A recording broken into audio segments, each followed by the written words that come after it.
Oh, okay.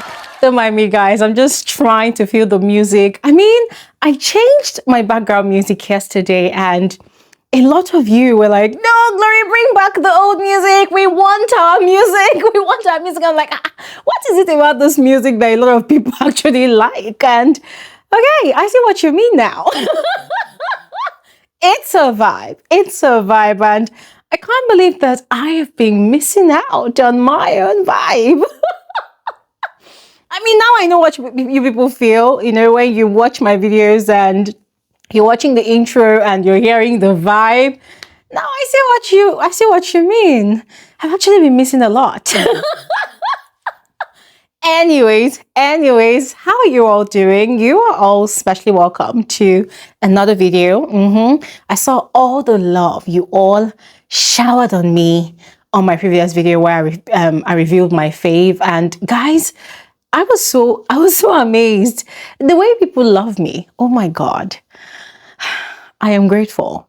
Thank you all so much. Thank you all so much. The way you love me, the way you express it, that is the same way I love you all so much. I actually left a message for all of you on my Twitter account. I was actually expressing my gratitude to you amazing folks, my online community, the best online family anyone can ever ask for. You guys make life easy, bearable. You all make this work bearable, easy, fun, entertaining, and I do not take you all for granted at all. So thank you all so much. I appreciate every single one of you. All right.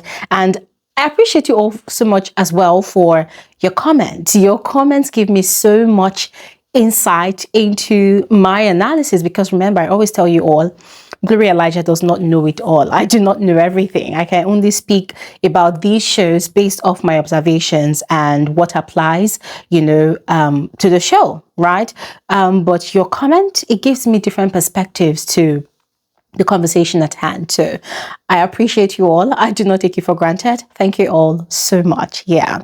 Anyways, on this video, we're going to be looking at the gamers of the season. Now, I'm not talking about the most strategic housemate, all right? I'll possibly make a video about that one, but this video is about the gamers of the season. Now, it might interest you all to know that based off my personal observation and experiencing of all the 29 housemates that were introduced to us in this 10 over 10 season, only about how many? 15 of them. Yeah, 15 of them were actually playing the game. Yeah. Now, by playing the game, I'm going to explain what I mean as we progress on this video. Yeah, but only about 15 of them were actually playing the game. And believe me when I tell you that that is quite an impressive number. 15. That's over half the number of people that were introduced to us this season. Very impressive. If the numbers could go over half of the actual number of contestants or participants of the show this season, then it means the majority of the house knew why they came to the house. They knew why they came to the show, and they were playing the game. Now, a lot of them might not have prepared a ready-made strategy all the way from home, but you know, the fact that they were able to pull some very, very interesting, mind-blowing stunts in the course of their stay in Big Brother's house, the way they were able to manipulate their way around different situations and conversations and interactions in the house. Ladies and gentlemen, that was through gaming. They were real players of the season. Now, I wanted to say, okay, this one and that one, I wanted to pinpoint like maybe just two housemates, but then I felt like it wasn't going to be fair, you know, it wasn't going to be fair on the others who actually, you know, really pulled their weight. So this video is a special dedication to the 15 10 over 10 housemates who really went all out to play the game this season. If they find the chance to watch this video, this is me telling them massive accolades to them. They should be proud of themselves because they really represented their constituency. They really represented their fan base. They really gave us a show. They really did a fantastic job. Yes. Now, for the other 14, I don't know. I don't know. But for those ones I'm not going to mention on this video, if there's any way they actually played the game for you to your satisfaction, as you watch this video, of course, please go ahead and share in the comment section below. And of course, let me know how they were able to impress you with their gameplay. All right.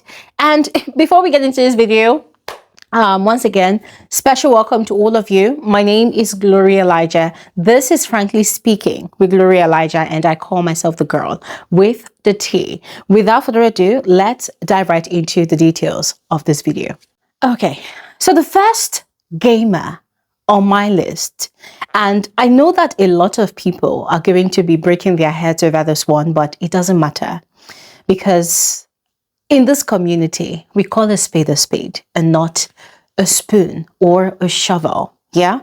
So go ahead and listen. Yeah. Now, the first gamer of the season on my list is none other than Faith, the one who was biasedly, unfairly, unjustly disqualified for playing the game as it's required this season. Faith it is. Faith is the first on my list. And if I was going to give the award for the best gamer of the season, I was going to give that same award to Faith. Now, a lot of you would wonder why. I'll tell you why. Faith came into the show naive, not understanding that there are a lot of cheat codes to the game, not having any prior knowledge or experience to the Big Brother Naija experience, not understanding that a lot of people can actually play dirty, not understanding that the humans who usually participate in the show every season normally come fully equipped with advices, suggestions and, a game plan, strategies from their friends, their management, their loved ones. They usually come heavily prepared. They usually come like, they've studied season in, season out, which is something I really advocate for. I mean, if you've been a part of this community for the longest time, you know that Bbnaija is always saying that there's no way you will come to the Big Brother Naija show to participate as a housemate without studying previous seasons, previous housemates, and how they navigated their way around the game. That is just like you going for an exam. Why wouldn't you study past questions for your exam? It's not only your notebooks that you will study for an exam.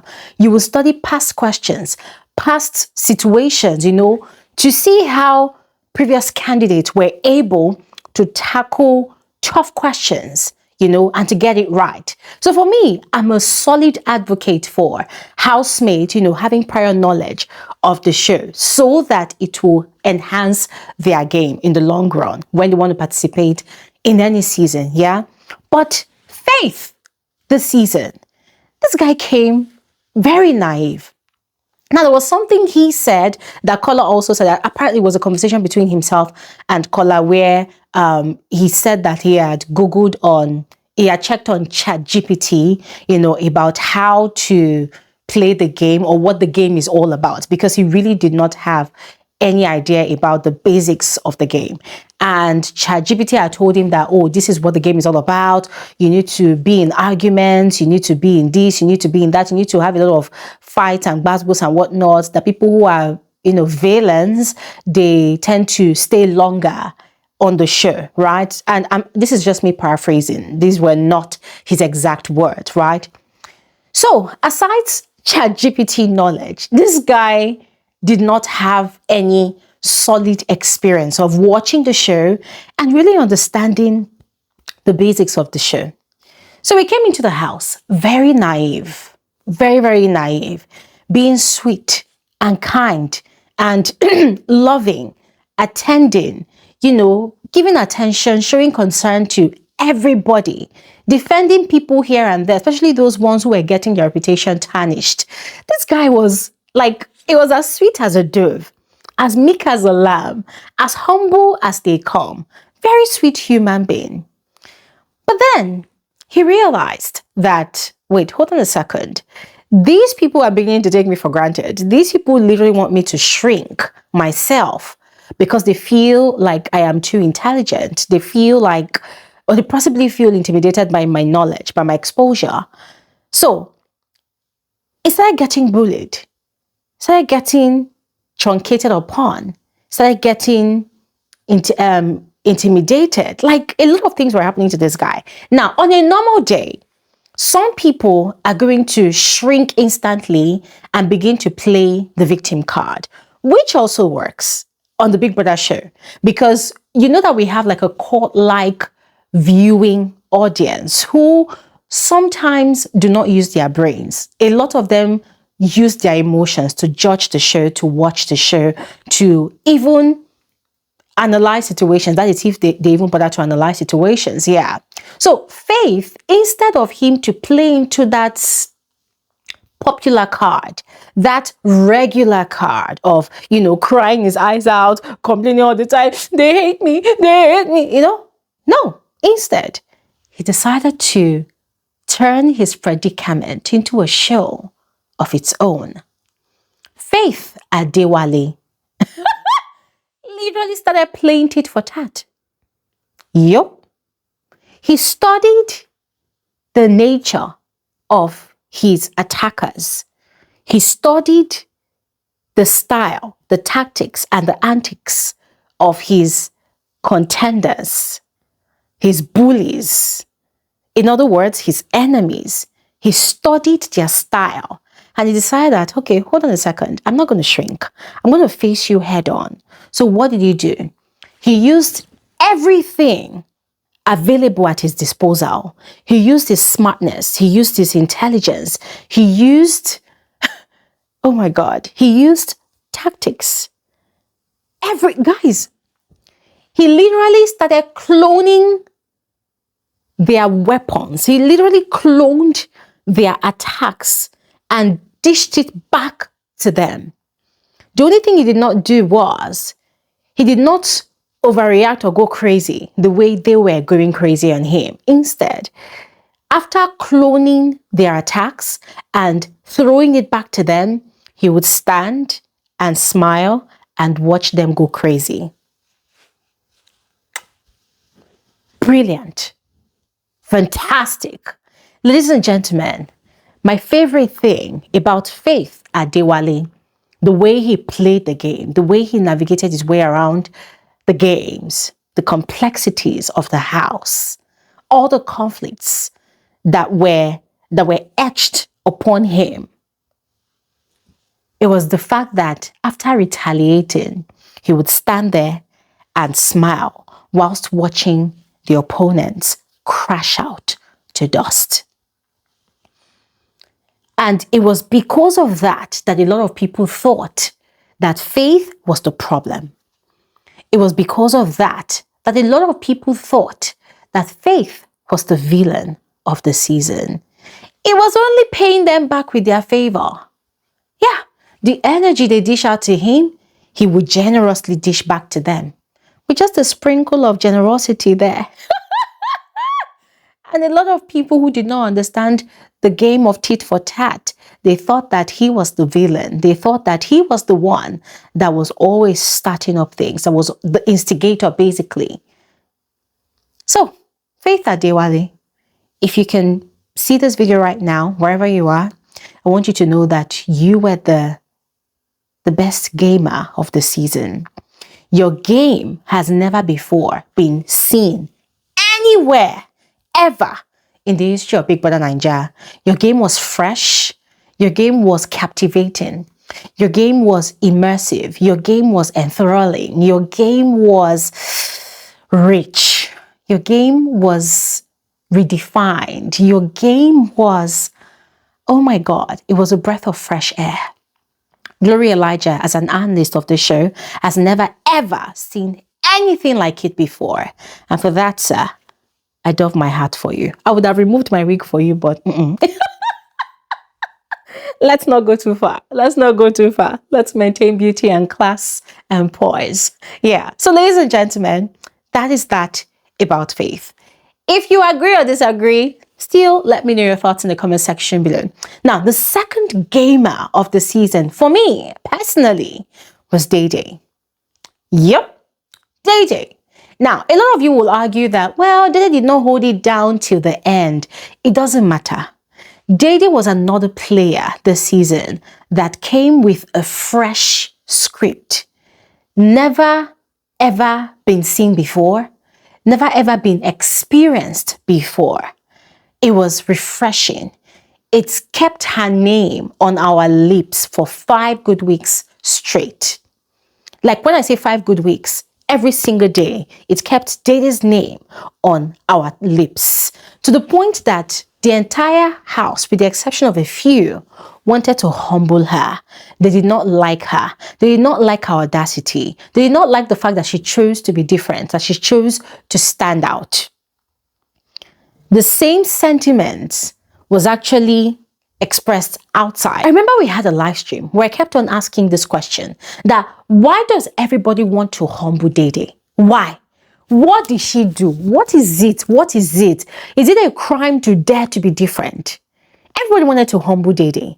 The guys, most of the guys that tried making advances on her in the house, they hated this girl. They wanted to humble this girl so bad.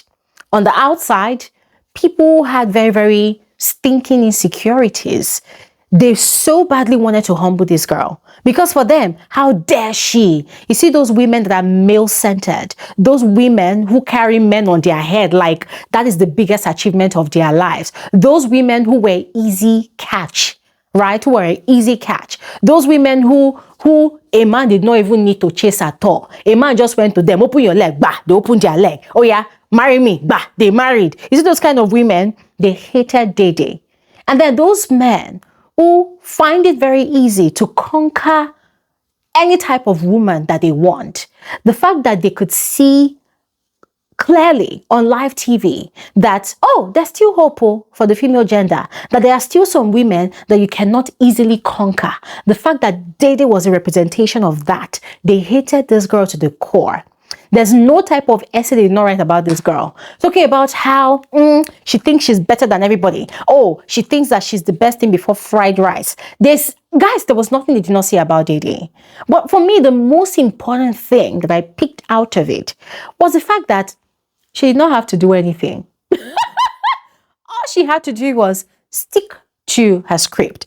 Whether she was conscious about what she was doing or not, but for the fact that she stuck to her boundaries, stuck to her script, that she does not do hugs. She does not hug men or strangers. The fact that she maintained comportment, poise, carried herself with so much class and grace, and it lasted her for 5 good weeks. What are we talking? What are we talking about? Come on. What are we talking about? Have you ever seen such a game? A lot of people were comparing Dede Dede's game to Nengi's game. I said, nah, there's no comparison. At least for the first 5 weeks, there was no comparison. Although Dede Dede disappointed me by allowing herself to be conquered by Kola, my Shayla. Yep. But she tried. She held it down for 5 good weeks. Every single day of 5 good weeks. That was insane. 5 good weeks. That was insane. For this, I dove my hat for Dede Dede. For a 23-year-old. Dede Dede, take it. Take your crown. Indeed, you are the Big Brother Naija queen we have all been waiting for. Now, the next gamer on my list is none other than Mide. Yup. I said it on my previous video where I talked about my phase of the season based on the games that they played, that a lot of people only experienced the Nakademus Mide. A lot of people only experienced the Mide that was in love with Bright Morgan, the Mide that was always doing aggressive cuddling and whatever God knows what beneath the shit with Bright Morgan. I equally experienced that Mide, but the Mide that I was really interested in, that really gave me the full force of a gamer, a player, Was it Mide that was the backstabbing bitch that she was? Yes. Mide was a backstabbing bitch, I swear. And it was a delight to watch. It always gave me this adrenaline rush. Every time Mide had a conversation with Dede about her fishes, about the boys, and then, before you know it, she will go and meet Kola and download everything to Kola. And then she'll go and meet Bright. And sometimes it made me wonder, like, okay, is it that Mide is not aware that Bright is actually using her? Because I can't imagine having a conversation with my boyfriend, right? And then my boyfriend is always asking me about my friend. Omo, we'll break up. We'll end that relationship. So it's either Mide was just blindsided, like situationally blindsided, or it's either she was aware of what Bright was doing, but because conversations about Dede gave her more highlights or some sort of relevance, she probably enjoyed it and condoned it and continued with it because it was very glaring.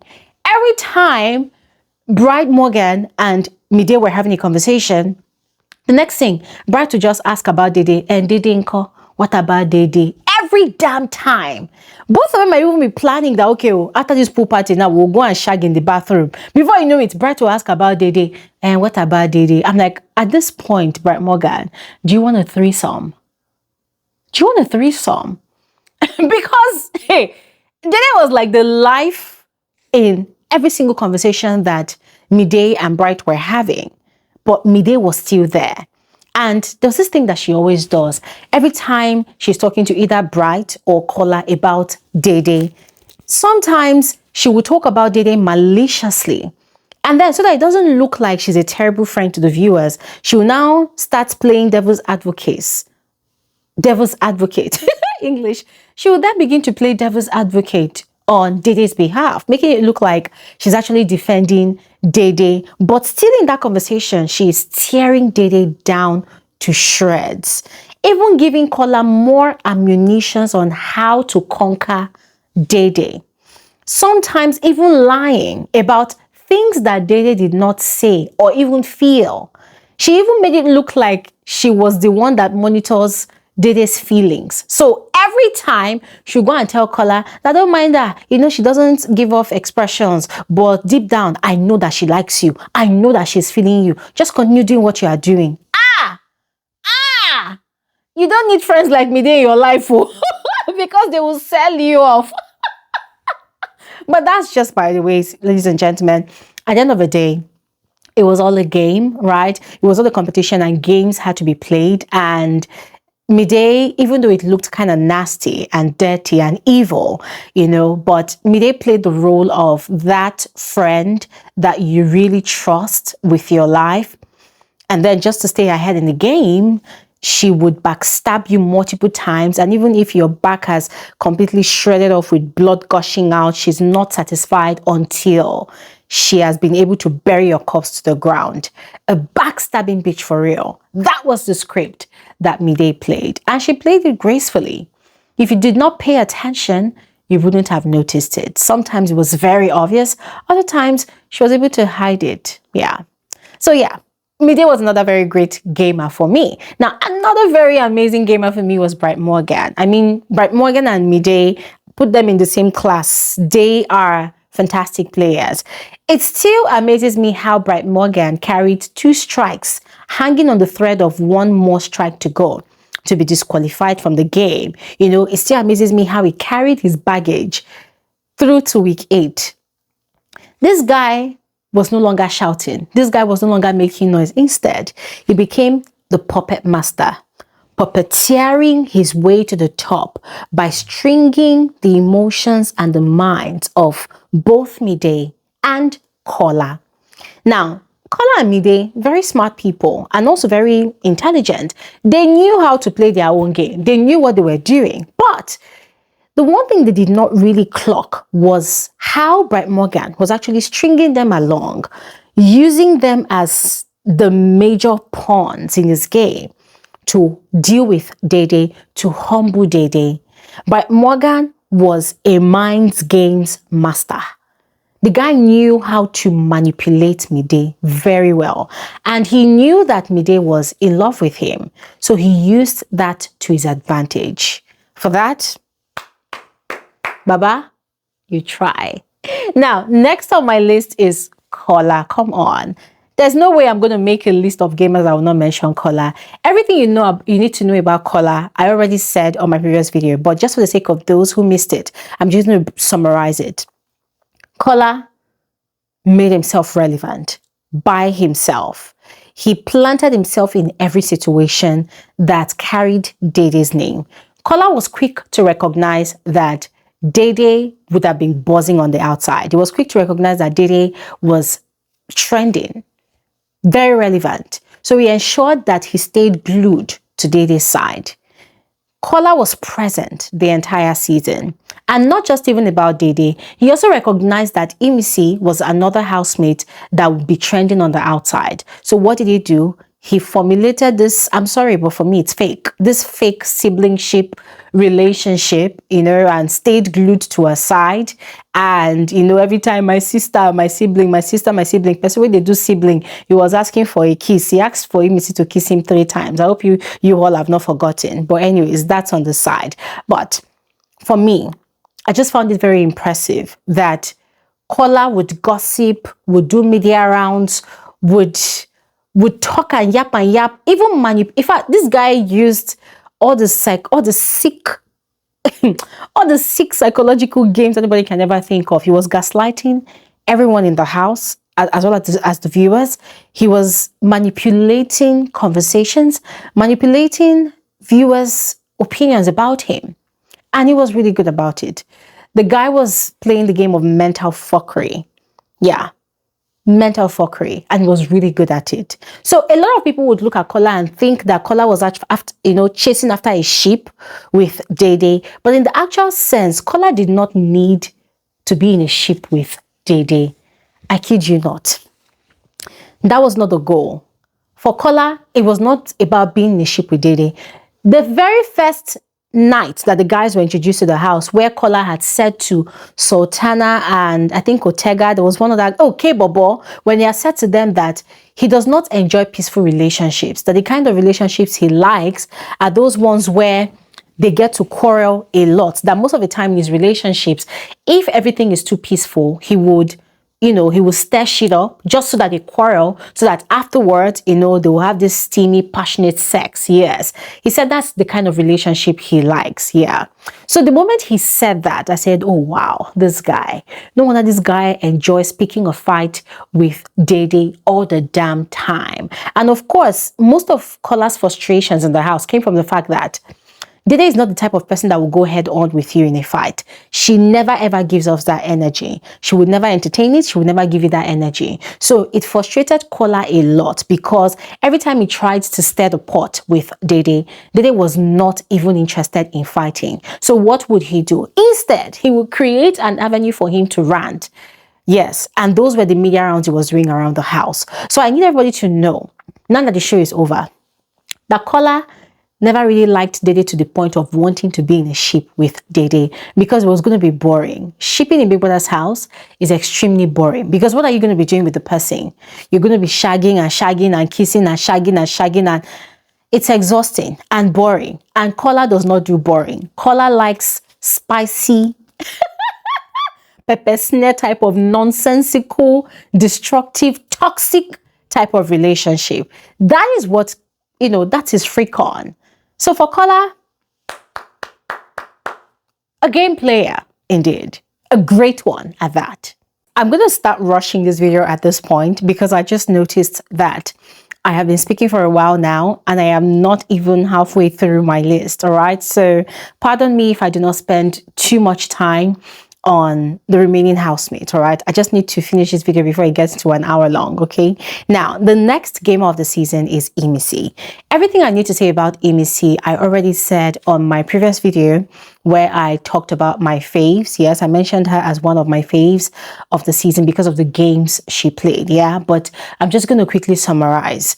The games that Imisi played, well, she, oh God, I think she played for the viewers. That's what I'm going to say. She played for the viewers, which is one very smart thing to do when coming into the show, all right? Now, there's a lot of situations where housemates come into the house and they are afraid of getting nominated. Yeah, they're afraid of getting nominated. So most of the time, they play games that will sort of keep them on good terms or in the good books of their fellow housemates, forgetting that sometimes those games that they are playing could end up being boring to the viewers. And also, at the end of the day, the viewers are the ones that will 99% of the time determine who should go home and who should stay. The only time the housemates are responsible for, if you can stay or leave is if there are crazy twists in the season that will require housemates to vote out a particular housemate or housemates. Yes. So most of the time, I advise people to be able to be all-rounders, be able to play the game in the way that you can be in the good books of not all your fellow housemates, but at least some of them, right? So that they are your witnesses and they are your defenders and they have your back. But most of the time, you should be able to play the game to entertain and satisfy the viewers, because even if your fellow housemates put you up for nomination for possible eviction, the people on the outside who will definitely be satisfied by whatever you're dishing out will be the ones to save you. They will be the ones to, vote you to stay. Yeah. So one thing Imisi did right, aside production's protection, aside all the favoritism she got from production, was the fact that she was able to play the game to please her fans. She was able to play the game to please viewers, and they were richly entertained and they voted for her to continue staying in the house. Aside production's agenda, we cannot dispute the fact that production's agenda was not a part of it, but also remember that production is also part of the viewers. Yep. So long as production is not inside the house, staying with the housemates as housemates, production is also the viewers. So when you play your game to entertain both the viewing audience and also production, the owners of the show, the organizers, they would want to keep you in the house. Yeah, and that was exactly what they did for Imisi. So Imisi, despite the fact that things went south at the end, she was definitely one of the best gamers of the season. That you cannot take away from her. Yeah, she was one of the best gamers of the season. Now, quickly moving on to the next person, Thelma. Now, something shocking happened in the course of the season. I do not kiss and tell. Yeah, a lot of things normally happen to me or around me for every Big Brother Naija season. But because I'm not a kiss and tell kind of person, you will never see me come here to come and this is I don't do that. But for this particular one, I will tell you. So in the first week of the season, somebody I used to know reached out to me via chat on WhatsApp. And the person was reintroducing themselves. Oh, this is me. Do you remember me? I'm like, oh, okay, I remember you. What's up? And the person went like, oh, we talked about business. We talked about other things. That was at the point where I was running my ads, calling for people to come advertise. And yeah, so the person, we talked about that one. And then the person was asking that, I am friends, Thelma's management, they are my people. But they are not happy about the way she has been quiet. I think it was in week 2, actually. So they're not happy about the way she has been quiet. Was it in week 2 or week 1? I think week 1. So they were like, it said they were not happy about the way she has been quiet in the house. That what do I advise? So usually when people reach out to me like that and they ask me questions, I'm very careful not to respond the way they want me to respond, so that they will not come and start speculating their nonsense, So I just told the person that, well, she needs to be more active. She needs to involve herself in more conversations, because in week 1, if you all remember, Thelma was in a shell. She was really, she was deep in her shell. She was not really all out there. And I was wondering, such a beautiful, fine woman, why are you not visible? You're not present, So I told this guy, I said, she needs to make herself more visible, even though it means involving herself in conversations. Even though they did not call her name in the conversation, she needs to involve herself in conversations. I remember that chat, it's on WhatsApp. And the person was like, but her management team, they are outside, they are not inside the house. I say, well, they need to pray that she wakes up from whatever slumber that she's in, because at this point, there are a lot of strong contenders this season and she cannot afford to just fizzle out. That was our conversation. Lo and behold, before the week ended, Thelma don't enter fight. Thelma was already fighting with people. Thelma was involving herself in dramas. Thelma was fighting for the dumbest reasons. I put out several tweets about it. Now, Thelma is one female housemate that I found very aesthetically pleasing. I've told you all that for me, I don't see aesthetics. I don't see color. I don't see complexion. I don't see tribe or class or status. And you see all of those things, Thelma does it to the fullest, always bragging about her social class, her social status, about where she's, she's always bragging. She and Sabrina, they did that a lot. But I wasn't seeing any of those things. For me, play the game. So, Thelma started involving herself in so many fights. And when you look at the genesis of the fight, she's always the one that caused it. So, as much as I would say that this girl always fights for the dumbest reasons, I was also very much impressed. Because if you look at her startup in the house, she was literally below the radar. But for her to be above the radar, she had to do what she had to do. She was literally picking fights where it was not needed. And she was especially picking fights with people she knew would give her the reaction that she wanted. And because her voice is louder, she would now leverage on that opportunity to make the most noise. And so she ends up catching a highlight. So for me, that was brilliant. Because 29 housemates, how are you going to stand out? The camera, see, it's not a one-man or one-woman show. So you have to be able to do the most so that the camera will be forced to come and see you and focus on you. Otherwise, you're just going to fizzle out. Because we've had occasions where, from different seasons before now, housemates will come out of the house and say, oh, this is what I did. And then viewers will be like, you did what? We did not see you. And they'll be like, oh my God, the camera did not show me when I was doing XYZ. And I wonder, like, okay, what was the enormity of your madness? Was your madness TV worthy enough, right? So Thelma really was able to draw attention to herself. As a mom of a 2-year-old, the way she carried herself in that house, either as a crazy person or as a vindictive person or as a dramatic person or as a fighter, she really played the game. She knew how to draw attention to herself. And for me, that was interesting. That was insane. I loved it. All right. Now quickly moving on to the next person, Culture. Hey, ladies and gentlemen, in real life, never ever have a culture in your life. Otherwise, a culture in your life will ruin your life, will ruin your reputation. That person would have a leaking mouth. Any secret you tell the person about yourself, a culture in your life will carry that secret and go to BBC and CNN to go and broadcast to them. Culture was the gossip monger of the season, the rumor monger of the season. That guy was a kiss and tell to the core, the extremity of a kiss and tell. Anything anybody tells Culture, he'll go and tell people. But you see, for the sake of the game, that made him very important. Any gist you hear in the house that starts to speculate, just know that it's Culture. And you see, what Culture was doing was trying to butt people's heads together. And in a lot of situations, it worked. So for the sake of the game, that guy played really dirty. Really, really dirty. Oh, let's not also even talk about the poverty script he was trying to sell. The only difference between him and Imisi is that he did not sell it as extremely as Imisi sold it. Imisi was very extreme in selling that story.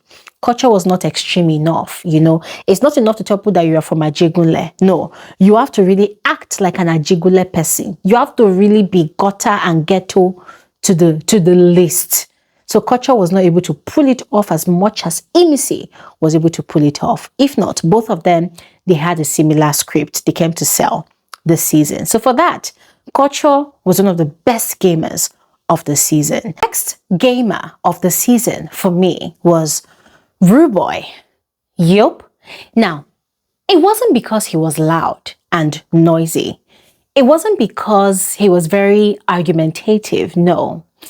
It was the fact that Rude Boy is the typical representation of what Nigerians call anywhere belle face.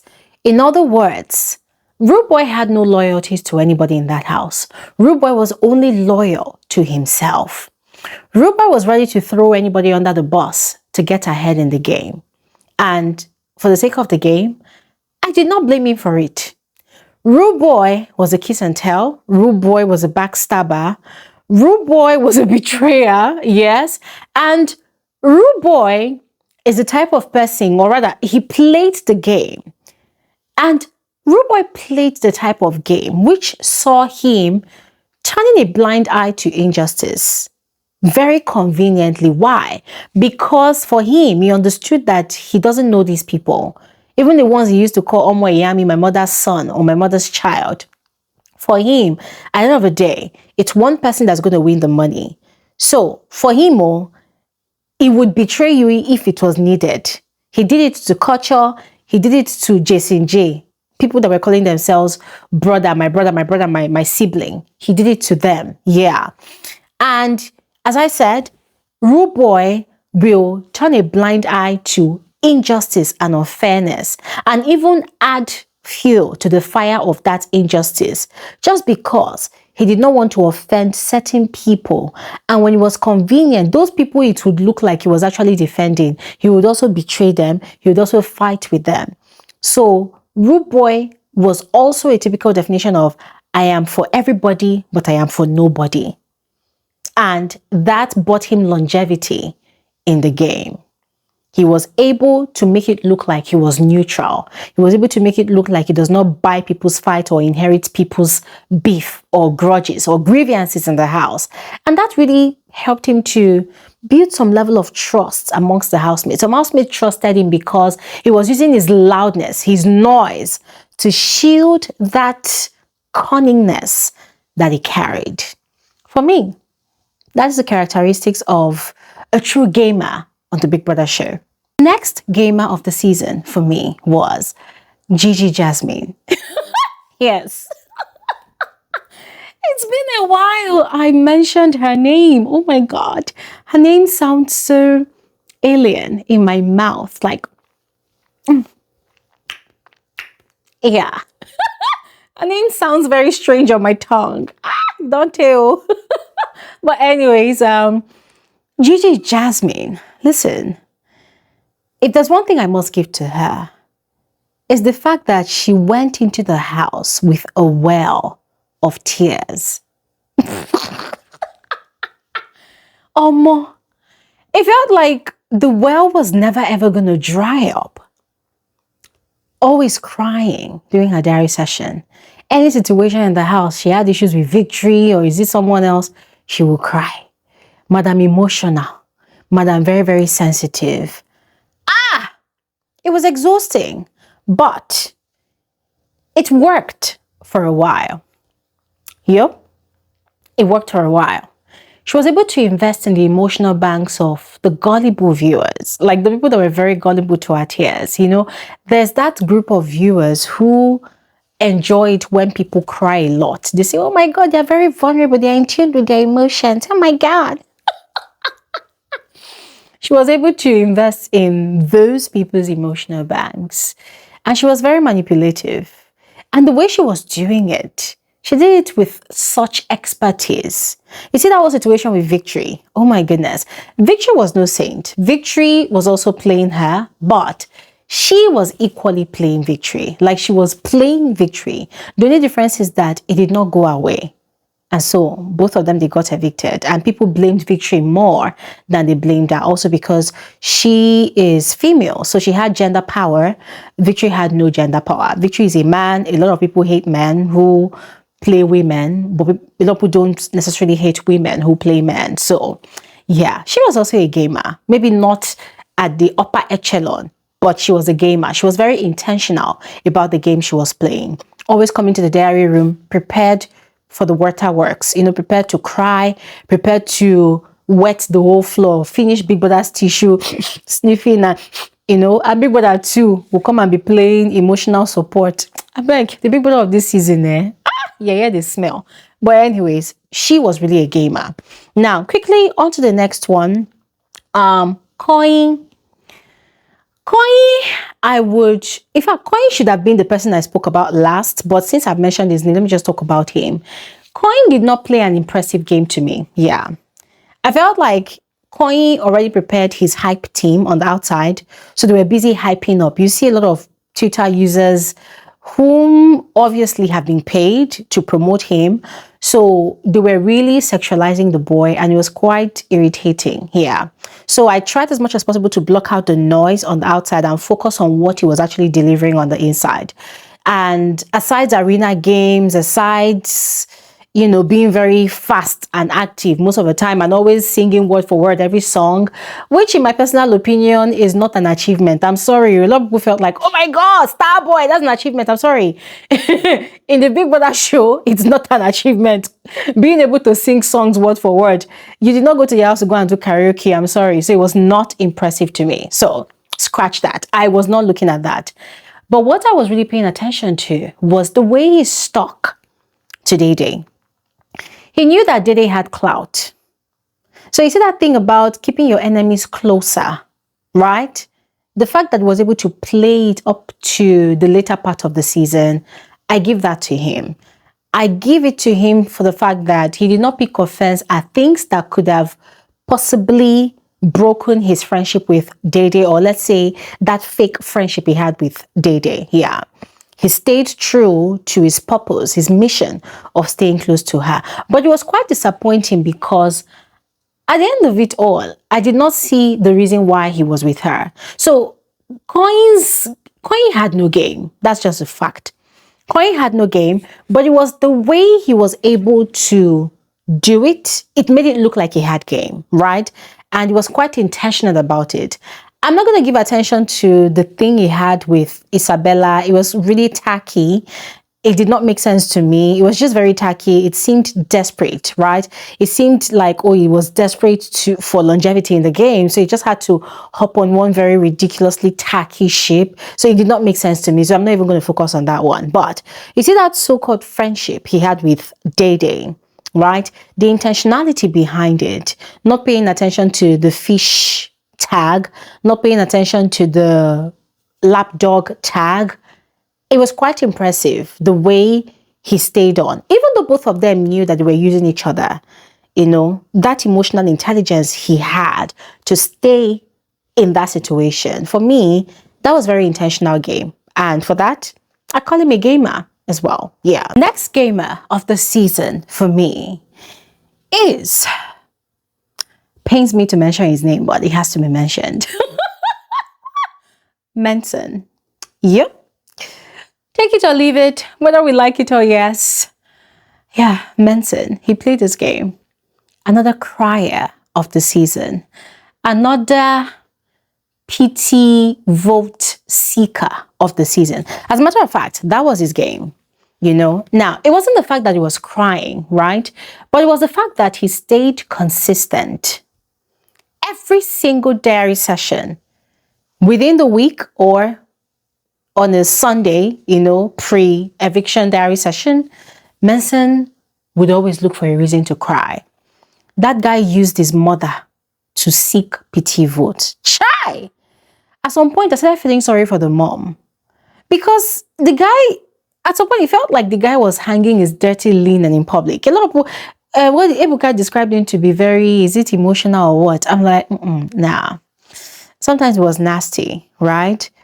He overdid it. But the most important thing is it helped him to stay long till the finale. People liked it. A lot of people liked the whole concept of seeing a grown man cry, you know, and it just went to show how gullible a lot of people are. Now, it wasn't only the tears though.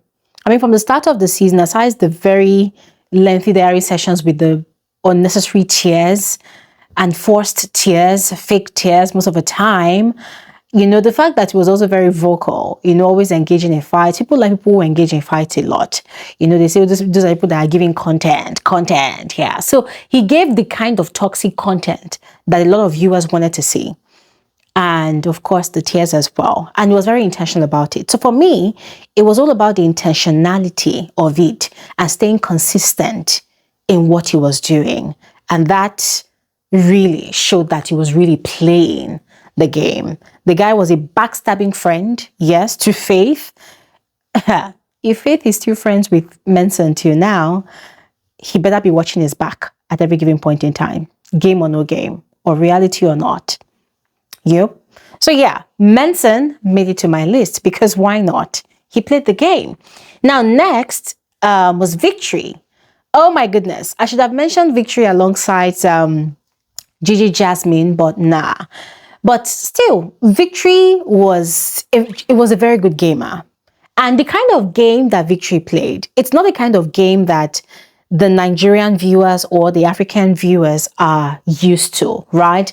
If Victory had played the kind of game he played in Big Brother UK or Big Brother America, trust me, he would have gone really far. That guy played a fantastic game. Oh, and if he found himself in any season of Love Island, trust me, Victory will definitely win that season. The guy is good. He's good with words. He's good with manipulating the ladies. And he also knew how to stand up for himself, and he was quite intentional about it. So for that, I dove my hat for him. Victory really played the fierce game. He played the hell out of the game this season. Yes, and for that, I appreciated him every step of the way. Now, next was K-Bobo. We all said that the cooking strategy was not going to work, but K-Bobo made it work for himself. It brought him longevity in the season. Also, there was this cloning strategy that K-Bobo used in the very first few weeks, right? The whole thing about, if you cry, I'll cry harder. You know, he had that situation with Coin, saw the way Coin overreacted and cried and cried and cried. He knew instantly that Coin was already amassing a followership over that crying session. So the next time he had a situation with Mensah, it was his turn to cry. So that one made a mark for me. I appreciated him for that one. He did great. Although, much later, you know, it was quite disappointing that after we had fought to clear K-Bobo's name, that K-Bobo is not a bully, he ended up being a bully to Faith. Yeah, pretty much from halfway through the season to the end of the season, and was quite distasteful. He should be ashamed of himself. And he should know that a lot of people like me really fought on the outside to erase that tag or to even prevent that tag of him being a bully. But unfortunately, he used his own hands to put that label on himself that he's a bully. It was just very disappointing. But regardless, the cooking strategy also worked for him. So congratulations to him. And then last but not the least, okay, last but the least, to be honest, last but the least on my list is Sultana. Sultana had a beautiful game going. As much as she had vile gossips about Dede from the very beginning of the season, we cannot take away the fact that gossiping is also a very strong gameplay in every Big Brother season.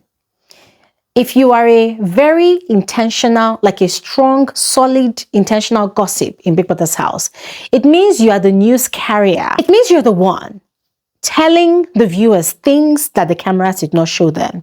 And that was exactly what Sultana was doing. Although he did it maliciously, he did it in the most spiteful manner, yes. But she started off well. She started off on the right foot. Where she lost me was where she peed in Dede's box. That changed everything for me. And I'm sorry, ever since, I have never been able to see Sultana the same way anymore.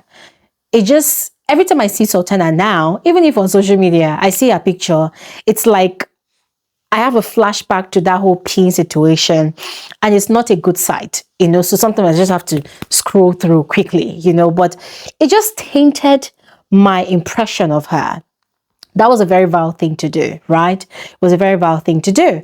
And then that whole shipping thing she had going on with Jason J, almost every night giving blowjob, like, it was just, I don't know. I'm sorry, but those two had the most irritating shape this season. The most disgusting shape. Every time I saw both of them together, there was nothing pleasant about them being together. There was nothing aesthetically pleasing about both of them being together. It was just very irritating. I never had interest in whatever they had going on. It was not a beautiful sight to behold. It was, it was just disgusting. Yeah, it was just disgusting. But me putting her on my list of the gamers of the season is because in the first few weeks of the season, she really carried on that gossip energy. And for me, a gossip is just as important as a non-gossip in Big Brother's house. And when you're a gossip in Big Brother's house, you are very powerful. It gives you so much power. And she had so much power. Yeah, she had so much power. And she was very manipulative. Another game that she really played was how she was able to use people to fight her battles for her. She did that a lot, and it worked for her all the damn time. She was very good at manipulating people's emotions and manipulating people's actions. And for that, I give her accolades. But you see, for the rest of the nonsense that she did this season, it has completely altered my impression of her, and I don't think it's ever going to change anytime soon. I mean, not like it matters, because at the end of the day, she's out there living her best life. But for me as a viewer, that was my experience of her, and it wasn't a pleasant one at all. So ladies and gentlemen, that is all for Glory Elijah's 15 best gamers of the Big Brother Naija 10 over 10 season. I would love to hear yours. Do you agree with me or not? Let me know your thoughts in the comment section below, and I'll see you guys on another video. Thanks for watching. Have an amazing day. Bye.